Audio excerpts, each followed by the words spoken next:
It is 19 hours 3 in Guyana and right across the Eastern Caribbean. Good evening and welcome to your evening newscast for today, Tuesday, April 19th, 2022. My name is Joshua Van Slykeman.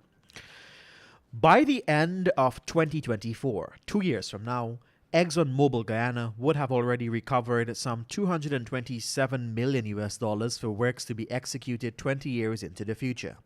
These monies, which would be deducted in portions annually, are associated with the abandonment of decommissioning of its well for the Liza Phase 1. Such costs are allowed to be recovered by the operator ESSO as per arrangements in the 2016 Stabroek Block Production Sharing Agreement. This notable payment schedule is documented in a report authored and produced by Director of Financial Analysis for the Institute for Energy Economics and Financial Analysis, Tom Sanzelo. According to his analysis, even before 2020, ESSO had already deducted $1 million and that was raised to $16 million by the end of that year. In 2024, ESSO will deduct from oil sold from the Stabroek block up to $95 million for a total of $227 million to be deducted as amortized abandonment costs. Works to be undertaken some 20 years in the future as the projected end of the lifespan of the Liza 1 oil field. I beg your pardon. We tell you now that on May 3rd, 2017, just 3 months into his tenure as U.S. Secretary of State, Rex Tillerson had cited that Americans should be vigilant not to let values like human rights create quote-unquote obstacles to the pursuit of its interests. Tillerson served as the 6th and 9th U.S. Secretary of State from February 1, 2017 to March 31st, 2018 under President Donald Trump, and is also the former CEO of ExxonMobil Corporation. Following Tillerson's remarks, the Brookings and American Research Group had reported that while speaking about values as an enduring guide to the U.S. foreign policy, Tillerson made it crystal clear that when it comes to actual policies, national security and economic interests comes first. In one speech, Tillerson tossed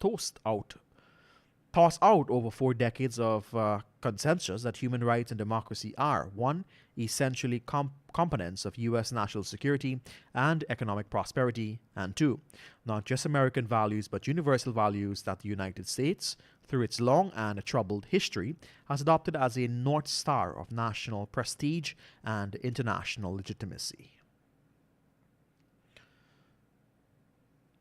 Chairman of the Parliamentary Public Accounts Committee, Jermaine Figueira, is convinced that citizens are receiving a disservice now that a stronger possibility exists for further stopping the work of the PAC. The PAC's quorum was recently changed from 3 persons to 5 and had specific rules as to who must be present from both the government and opposition sides of the House to make any meeting of the PAC a valid one. Figueira believes that given the slow pace of the committee's work and now this new requirement, the oversight body will be unable to scrutinize the government's spending before the holding of the next general election.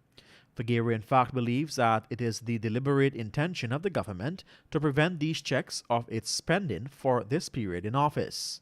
By further slowing down the work of the committee, it would be highly unlikely that scrutiny of the government's spending will occur before the next election.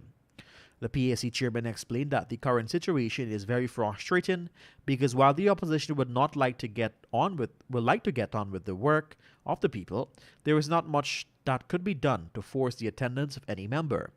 He noted that even if a motion is brought to the Assembly to undo the PAC change, it will more than likely be voted against by the government, as has happened in other matters.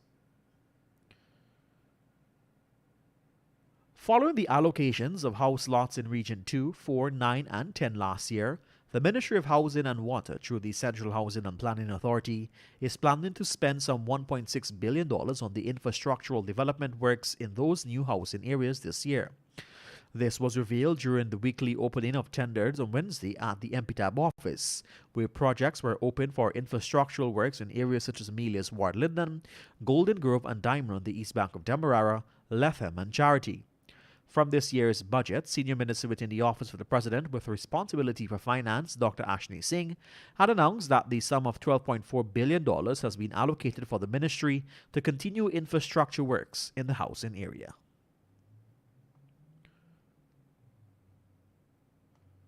And finally, at this time, the lawyers are arguing that the High Court erred in putting the evidence upon which Williams was convicted before the...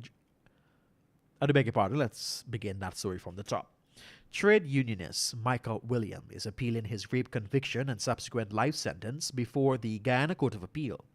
The appeal comes 3 years after Williams was found guilty and sentenced to rape for the rape and sodomy of an 8-year-old girl. The trade unionist is being represented by attorneys at law Nigel Hughes and Ronald J. Daniels. The lawyers are arguing that the High Court erred in putting the evidence upon which Williams was convicted before the jury. More specifically, Daniels contended that the trial judge did not fairly put his client's defense to the jury.